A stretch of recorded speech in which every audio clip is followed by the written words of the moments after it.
Bien, amigos, cuando estudiábamos en la escuela primaria, recordamos con nostalgia cuando los compañeros de uno decían, ese maestro tiene una carita.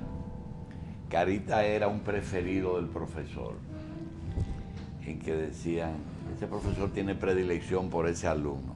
Los medios de comunicación tenemos predilección por temas y por personas. Decíamos esta mañana que nos sentimos muy mal cuando en el país se gastan horas de radio y de televisión y kilómetros, kilos de tinta y papel escribiendo sobre temas que, aunque son importantes, no son vitales para la vida del dominicano. El ingeniero Luis Carpio pertenece a ese grupo de dominicanos que, aunque no tiene medios, siempre tiene temas vitales que son los que nos martillan todos los días. Por ejemplo, lo tenemos con nosotros para ver si logramos tratar alguno de los temas que a él le preocupan y a nosotros nos preocupan y nos apasionan. Por ejemplo, el tema del lago Enriquillo, el tema de los puentes y del robo de metales que debilitan no solamente esos puentes, sino la economía del país.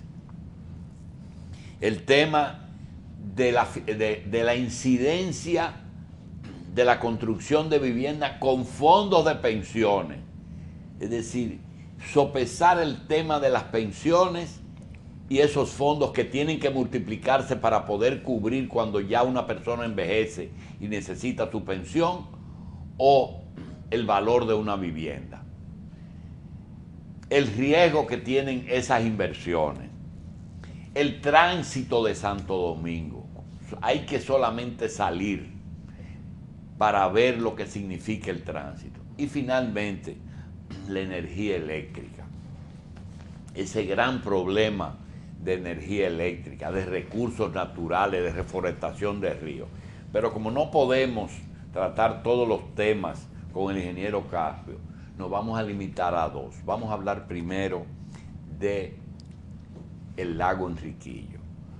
¿Cuál es la teoría, ingeniero, que usted entiende que ha provocado que ese lago se amplíe cubriendo grandes zonas de tierra fértil y tierra ganadera, o si eso es cíclico, que realmente ocurre cada cierta cantidad de años? Háblenos un poco del origen de las inundaciones. Sí, realmente el problema es de tipo geológico. La isla Hispaniola fue emergiendo con eras geológicas y lo último que emergió fueron las zonas bajas, como son la llanura costera del Caribe, las zonas de Samaná, y todo aquello fue dejando una inmensa zanja realmente que se formó o que quedó entre la bahía de Ocoa, de la bahía de Neiva y la bahía de Gonaive o la bahía de Puerto Príncipe, como todavía aparecen mapas en que la península de Samaná aparece como una isla, separada por un istmo, sí, ¿verdad? Sí, lamentablemente tuvimos un problema técnico con el civil. ¿Y eso mismo ocurrió en el sur del país? Ocurrió en toda la isla. Ingeniero? En toda la isla emergió primero el Pico Duarte, la parte emergieron más alta, la cordillera central. Las cordilleras, después emergió el Valle del Cibao y fueron dejando zonas bajas bajo agua. Lo que había era una serie de islotes. Cuando la isla Hispaniola siguió emergiendo, entonces esos islotes quedaron comunicados por zonas de menor elevación, y finalmente lo que más tardó en emerger fue la zona de la cuenca del lago Enriquillo, desde la bahía de Neiva a Ingeniero, aclárenos algo. ¿La tierra emergió o el mar se evaporó un poco y surgieron las tierras que estaban debajo del mar? ¿Cuál de las dos versiones? No, la isla Hispaniola y las Antillas están en una plataforma tectónica que se está elevando a medida que la plataforma de Norteamérica la empuja y se mete debajo de ella. Y o sea, si nosotros, es subiendo que está, ¿por qué se hunde la tierra en lo correspondiente al lago Enriquillo? no, el lago Enriquillo no, la tierra del lago Enriquillo no se hunde. La tierra del lago Enriquillo... Pero el agua sube, y si sube No, el agua es porque ocurre, o no. hay más agua que se está evaporando, o hay un descenso del fondo del lago. No, al quedar esa zona, la última que emergió del fondo del mar, había un punto sumamente profundo, que es lo que hoy es el lago Enriquillo, y quedó con el agua de mar entrampada. El agua de mar no pudo salir, por eso es agua salada. Ahora, ¿por qué sube y baja el nivel de agua del lago Enriquillo? Por una razón muy simple. Imagínate que tenemos una ponchera, que le sacamos agua y le metemos agua. No se puede salir de la ponchera a menos que esté pinchada. Lo mismo sucede con el lago Enriquillo. En esa zanja inmensa, desde la bahía de Neiva hasta Puerto Príncipe, el agua que entra fluye No sale. hacia el punto más bajo, que es el lago Enriquillo, y no sale por desnivel. Sale en dos formas solamente: por infiltración al subsuelo o por evapotranspiración. La evaporación es por calor y la transpiración es por la brisa. Entonces, Pero el agua salada no se evapora mucho. no, pues sí se evapora también, queda la sal. Por eso tenemos las salinas de Baní y las salinas de Montecristi. Es por evaporación. Entonces, lo que se evapora es el agua en sí, en los residuos disueltos. Ese es el principio por el cual tenemos agua ahí. Ahora, díganos, ¿cuál es el pronóstico suyo? ¿Más cobertura o eso va a volver a su posición anterior?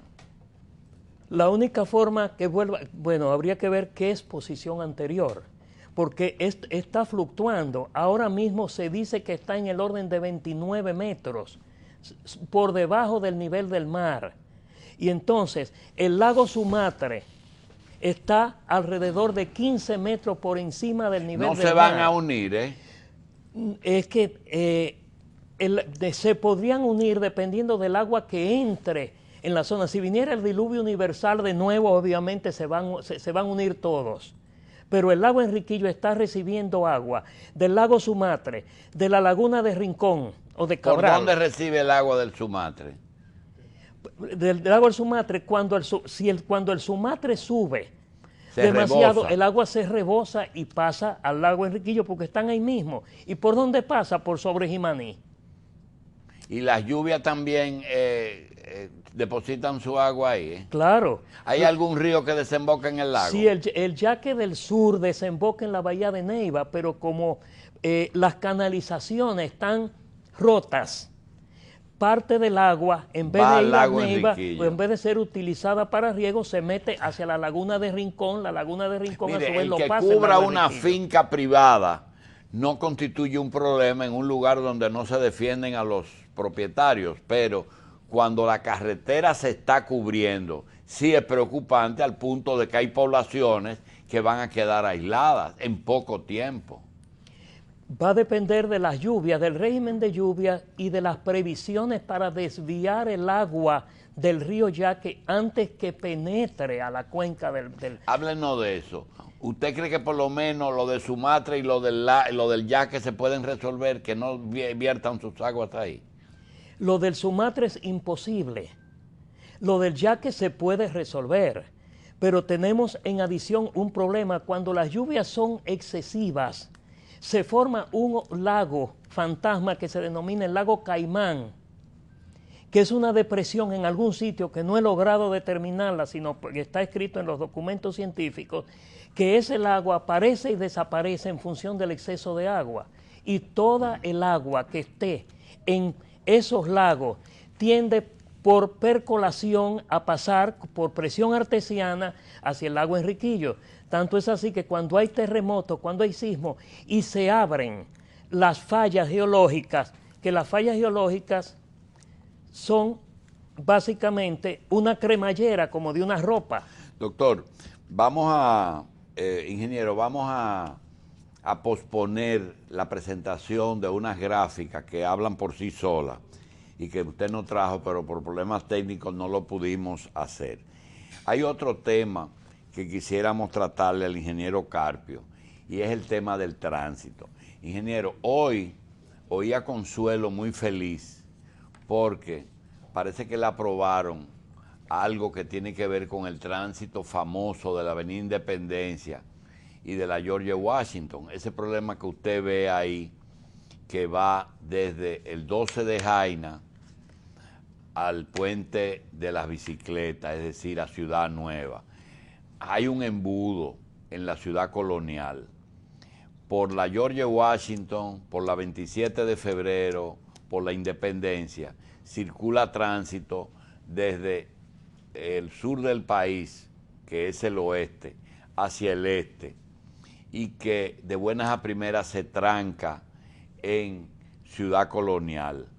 ¿Qué solución tendría el que toda esa carga que llega por los muelles de Jaina, sobre todo, furgones, etcétera, que transitan por la avenida George Washington, zona hotelera, zona de turismo, y que a veces desvían por la Independencia donde no hay espacio para ese tipo, puedan irse a Boca Chica o al este sin causar el lío que causan a todas horas? Aplicar las soluciones normales que existen dentro del planeamiento urbano. Las cargas que van de paso simplemente tienen que irse por lo que se llaman vías de circunvalación, no penetrar en las ciudades. Ahora, el problema que tenemos de tránsito nos lo hemos buscado nosotros. ¿Por qué? Simplemente porque la historia de nuestro tránsito citadino, la ciudad de Santo Domingo, es muy clara. Inicialmente, el Banco Mundial financió con un préstamo un estudio general con una compañía canadiense, la del Canda, 85 millones de pesos en reestructuración de semáforos autosuficientes con energía propia y 25 millones de pesos para remodelar 169 cruces, o sea, intersecciones. Con eso se resolvía el problema. No se necesitaban, según ese informe, cruces a desnivel. Pocos días después se destaparon con que había que hacer otra compañía, con que había que hacer cruces a desnivel. ¿Cuáles son los cruces a desnivel? Los cruces, los túneles y los elevados. Los túneles debajo de una calle o los elevados sobre una calle. Esa no era la solución. Ese sub y baja es lo más absurdo que hemos podido imaginarnos. Y surgió, Usted no está haciendo una autopsia, busquen una solución. La solución, mire, la solución actual es considerar que todo este tipo de problemas es basado en un ente vivo. Cuando usted pincha un río por un lado, el río hace algo. Cuando usted mueve un camión en un sitio, causa un problema general en todo un entorno. Sí. La única solución que hay ya para nosotros, ya que no tenemos el coraje de hacer lo que se está haciendo en otros países, que es demoliendo cruces a desnivel. En Puerto Rico hicieron uno, creo que fue en 4 semanas, y el récord fue la demolición, que lo demolieron en 1, por los problemas que causó. Ya que nosotros no tenemos ese coraje de enfrentar el problema como debe ser, la única solución que nos queda a nosotros es desparramar, evitar la concentración de vehículos. Pero no hay para dónde, ingeniero. Sí, señor. Porque ¿cómo usted un camión que viene de Jaina lo va a mandar para la Luperón? No. Digo, usted lo manda para donde legalmente usted tenga derecho de mandarlo, y lo que no hay es institucionalidad. Usted no puede resolver el problema a base que usted le tiene miedo al camionero y tiene que pasar por una vía escénica como es el malecón. Es muy simple. Es cuestión de coraje para resolverlos, para enfrentar y resolver los problemas. No hay más remedio que desviarlo en alguna forma. Por eso están las vías de circunvalación, que es la solución óptima para ese tipo de cosas. Pero usted no puede invertir un dineral en hacerle un túnel inmenso atravesando la ciudad de Santo Domingo. ¿Usted es partidario de las circunvalaciones y no de los desniveles? Es que son dos cosas diferentes. Son dos cosas diferentes. Y en esos pueblos, ingeniero, que usted antes, por ejemplo, pasaba por Villa Altagracia y le hicieron una circunvalación y ya la circunvalación está llena de casas, ¿y de qué se hace? Deficiencia legal de que cuando se hace una circunvalación tiene que estar programado que no se puede hacer eso que nosotros dejamos que la gente haga. Es un problema institucional, Julio Jacín.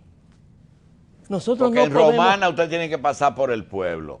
En Bonao pasaba por el pueblo y se lo pusieron por la autopista y ya la autopista está llena de vehículos. Porque dejaron, pero por razones muy simples.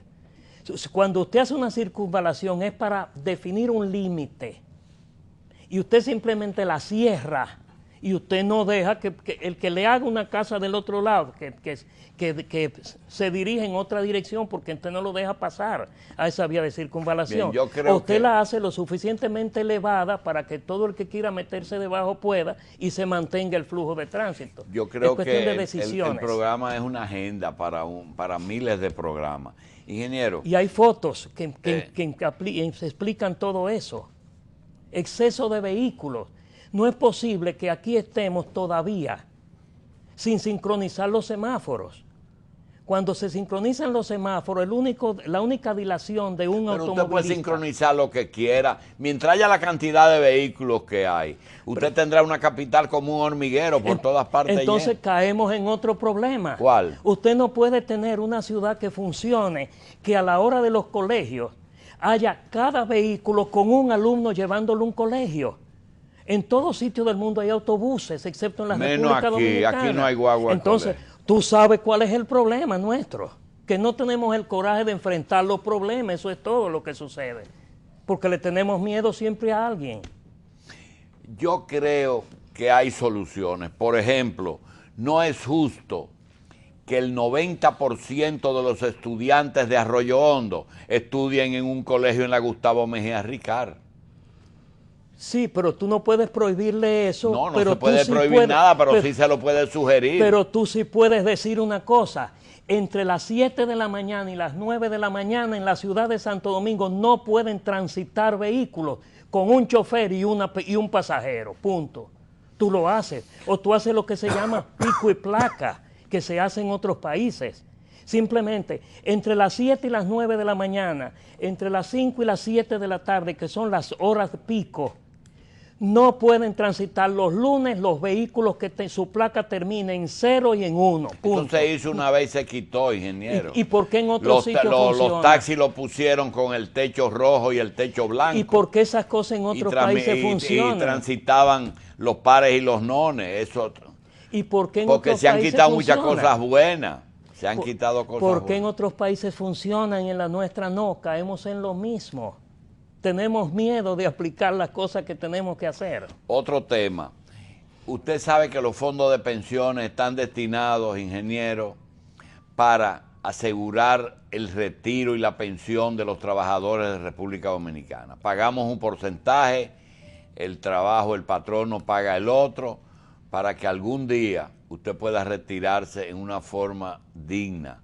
Sin embargo, anda mucha gente detrás de esos fondos y uno de los elementos es la vivienda, que también es un derecho humano, como el retiro y la pensión, pero se teme que esa inversión debilite los fondos de pensiones. ¿Cómo usted lo ve en términos, y no como ingeniero constructor, sino como un problema social? Sí, bueno, lo que sucede es lo siguiente.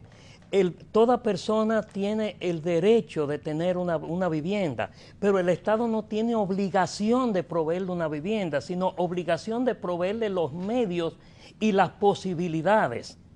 Entonces, lo peor que hemos hecho es estar regalando una vivienda a gente cada vez que protesta. Eso es lo peor que nosotros hemos inventado.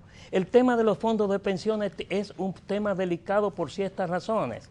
Primero, los que tienen depositado, el mayor déficit de viviendas es precisamente a niveles bajos de personas que no pueden pagar más una vivienda de más de 200,000 pesos.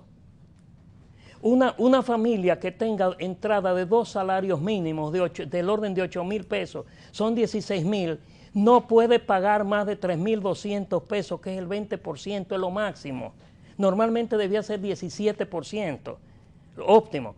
20%, y por 3,200 pesos mensuales no puede pagar una casa de más de 200,000 pesos. Entonces, hay una... ¿Cuál es el costo más barato de una vivienda de 3 habitaciones que usted puede hacer en Santo Domingo? Se puede hacer de 200,000 pesos. ¿De 200,000 Sí. pesos?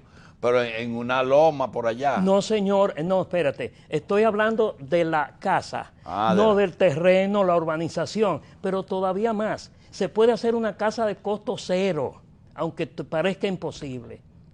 Pero con Y de techo de costo concreto. negativo, que produzca dinero, y tú sabes cómo es, pero quizás no te has percatado de ello. No, pero con techo de concreto. Con todo lo que se necesita, y tú sabes cómo es. Pero dígalo. Sí. ¿Qué hace una familia cuando tiene problemas económicos? La señora pone un taller de costura en la sala de su casa. Sí. ¿Qué es lo que está haciendo? Una fantasía, una farmacia, vende helado de la nevera. ¿Y qué es lo que hacíamos ha antes. hecho la señora? Usar la casa como base de una mini empresa.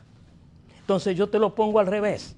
Óyeme, tú haces una casa y te garantizo por números, que te lo puedo probar porque lo traté y lo discutí con Habitat de Naciones Unidas en Colombia.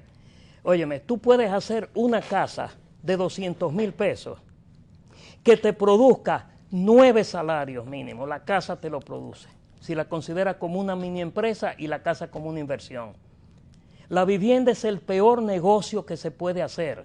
La vivienda no produce más que 4 o 5 salarios durante 3 o 4 meses. Entonces usted es y no tiene partidario de que el retorno. alquiler es más barato que comprarla. Pero lógico, el que compra casa ahora está loco. Simplemente, ningún financista internacional de renombre vive en casa propia, menos que haya alguna razón especial para eso. Vive en una suite de un hotel, en un piso entero de lujo, que le sale más barato. La vivienda en sí como inversión, lo que tiene es un retorno de una seguridad familiar, pero el retorno económico es la peor inversión que se puede hacer.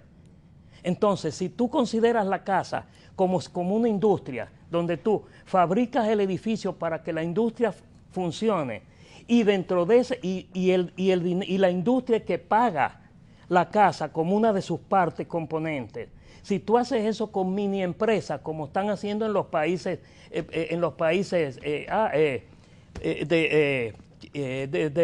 indios, diríamos, o no la India realmente, en los países asiáticos en general, ¿qué hacen? Te están fomentando el desarrollo en base a mini empresas familiares. Te fabrican componentes de cosas en cada casa. Pero usted lo está dando una idea de que cualquier familia, cualquier persona que sea única, es decir, que no tenga familia, que se vaya a vivir a un hotelito barato con un baño y que le den áreas sociales y áreas comunes, su negocio es pagar 10 o 15 mil pesos por una habitación y no meterse a alquilar un apartamento que tiene que pagar agua, luz, teléfono y todas esas cosas. Sí, desde el punto de vista económico es correcto, pero desde el punto de vista Social. sociológico más bien que social, porque es que la seguridad que da la propiedad de una vivienda es el clímax de seguridad familiar. Entonces tú no puedes divorciar una cosa de otra. Para mí la clave, y va a salir en los próximos días la posibilidad de una casa. Todo el que tenga un solar, un terreno, se le puede hacer una casa en el orden de 200,000 pesos, llamémosle para se entienda, de cartón, el carapacho, no, de hormigón. De hormigón. 200,000 pesos. Por 200,000 pesos se puede. Bien. Ingeniero, vamos a tratar un tema finalmente. Las obras públicas que se están construyendo. Usted como dominicano, no como ingeniero, como dominicano se siente seguro cuando usted ve un edificio, una torre, dice, caramba, y yo viviría en ese piso 17. ¿Tiene uno la seguridad del control de calidad de las obras que se están haciendo? Actualmente, y eso se le ha pasado, y la Secretaría de Obras Públicas tiene unos reglamentos que si se cumplieran tendríamos seguridad. Lamentablemente, nosotros estamos esperando problemas sísmicos en cualquier momento Y eso va a salir va a sacar a la luz pública muchas deficiencias. Yo me imagino como que un día la ciudad va a amanecer en el suelo, todo eso. Bueno, no, porque hay muchas cosas que han sido mal construidas, pero como han sido no mal construidas. Me refiero a los parqueos y a la forma. En cuanto a excesos, han sido, han puesto para gastos, porque como nosotros los ingenieros ganamos por lo que hacemos pagar al cliente. Sí. Nosotros hacemos un presupuesto y sobre eso se le suman una serie de porcentajes.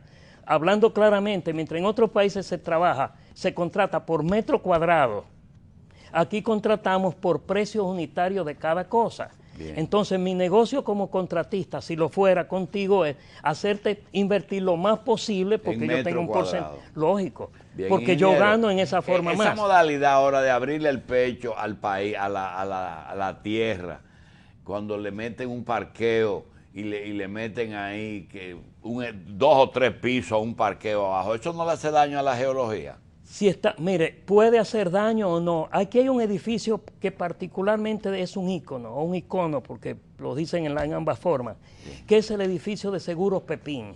Ahí lo que hicieron una excavación y metieron un edificio en el medio de la excavación, separado de todo. Esa sería la mejor forma de enfrentar ese problema. Aquí hay edificios, por ejemplo, hay un edificio... Pero lo que pasa es que se lo hizo un sismólogo. Bueno, eso lo hizo eso lo hizo un ingeniero responsable, es diferente. El ingeniero Joromina. Un ingeniero responsable lo hizo. En cambio, aquí hay un... ¿Cómo fue que hizo ahí? Hizo una excavación y en el fondo de la excavación... Sí, en el fondo de la excavación puso su edificio. Ese edificio Pepín que está en la 27. Separado de las cosas. O sea, no está el edificio encajado entero contra la tierra.